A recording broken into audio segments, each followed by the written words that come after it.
जनवादी कवि हैं, ये कह रहे हैं समाजवादी पार्टी के नेता। आपको लगता नहीं है कि दोनों तरफ से उनको गाना गाना चाहिए था? क्या योगी सरकार में कुछ भी बेहतर नहीं हुआ? कुछ आप बताएं।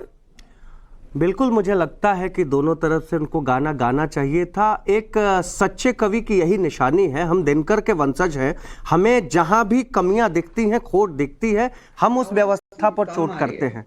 अगर हमें मोदी जी के क्रियाकलाप में कोई गलतियां दिखाई देती हैं उनके सत्ता में, तो हम उसके खिलाफ आवाज उठाते।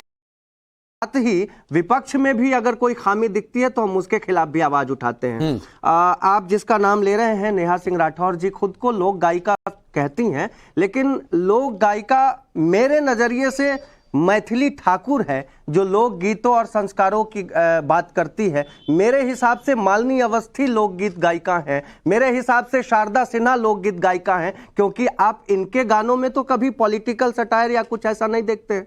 और सिर्फ एक पक्ष की बात करना, नेहा मेरी छोटी बहन तो कवि हैं, आप जरा कुछ सुनाइए जी। नेहा मेरी छोटी बहन है, मैं उन्हें हमेशा आशीर्वाद ही देता हूं कि हमेशा तरक्की पे रहें, लेकिन सिर्फ एक पक्ष पर हमला करना, ये मुझे लगता है कि उनको नहीं करना चाहिए।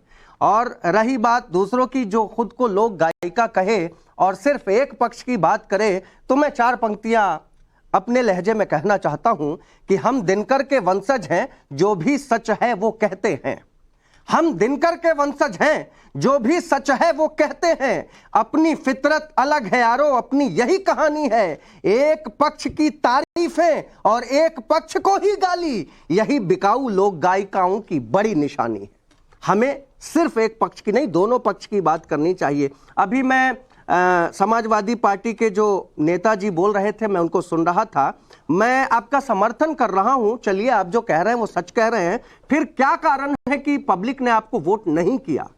क्यों नहीं किया? क्या आपके पास कोई विजन या वचन नजर नहीं आता पब्लिक को?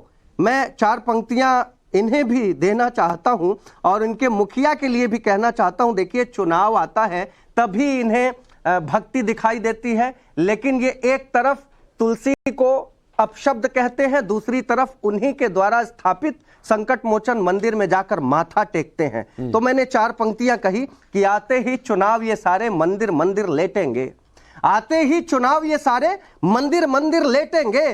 कभी कहेंगे राम काल्पनिक थे, फिर उन्हें लपेटेंगे। आज विरोधी नेताओं में गजब की दोहरी नीति है। तुलसी को अपशब्द कहेंगे, हनुमान को माथा टेकेंगे। स्थितियां यहां तक किया। और योगी बाबा की जो बात कर रहे थे, छोटा सा एक मुद्दा भी है इनके लिए और एक सबसे बड़ा सवाल भी है। सुना दीजिए, फिर मैं आगे बढ़ता हूं। जी जी जी, जो समिट चल रहा था, अभी आप कह रहे थे कि कितना इन्वेस्टमेंट लेकर के आए योगी जी उत्तर प्रदेश के लिए।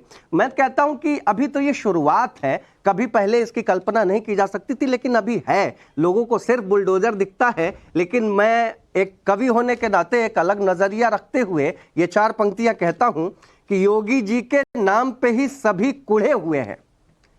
क्यों? क्योंकि वो भगवा पहनते हैं, बस, इसके अलावा और कोई बात नहीं है।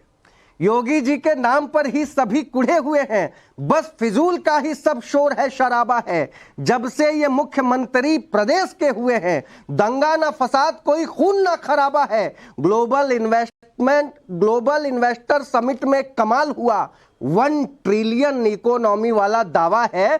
और इस बड़े निवेश से बता दिया है योगी जी ने, बुलडोजर के साथ ही विकास के भी बाबा है। ठीक है।